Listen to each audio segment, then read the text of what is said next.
Сәлеметсіздер ме, құрметті көрермендер? Елдегі және шетелдегі жаңалықтарды бірінші болып білгіңіз келсе, каналға тіркеліп, лайк пен қоңыраушаны баса кетіңіз. Өзбекстан астанасында өткен бокстан әлем чемпионаты аяқталды. Байрақты бәсекеде біздің қоржынға 4 алтын және 1 күміс медаль түсті.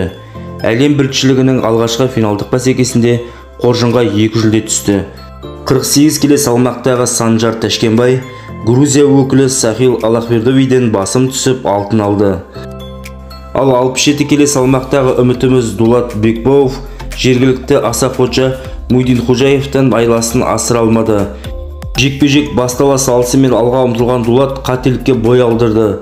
Нәтижесінде жеңіс жергілікті боксшының еншісінде кетті. Финалдық кезеңнің екінші күні 3 боксшымыз өнер көрсетті. Алдымен Ташкент төріндегі шаршы алаңға Махмуд Сабырхан шықты. Сәтті ойластырылған тактика, желі комбинациялық соққылар нәтижесін берді. Өзбек боксшысы 2 мәрте нокдаунға түсті. Құрама капитаны Асланбек Шымбергенов те өзіне артылған міндетті абыроймен алып шықты. Оның да қарсыласы өзбек елінің өкілі болды.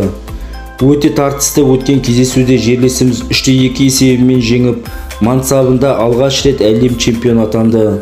Ал 5-ші жүлдені қоржынға Нұрбек Оралбай салды. Ол шешуші кезеңде қытайлық қандасы Тоқтарбек Таңатқанмен жұдырықтасты. Қазақ ұлдары бұған дейін өзара бірнеше мәрте кездескен. Бұл жолы қарсыласшысын әбден зерттеген Нұрбектің қанжығасы майланды. Командалық есепте Өзбекстан 1, Қазақстан 2, үздік үштікті Ресей Федерациясының құрамасы түйіндеді. Ел құрамасының қоржынында 5 жүлде бар. Тарих бетіндегі толағай табысымыз қайталанды. 2013 жылы Алматыда өткен әлем біріншілігінде жерлестеріміз 4 алтын алған еді.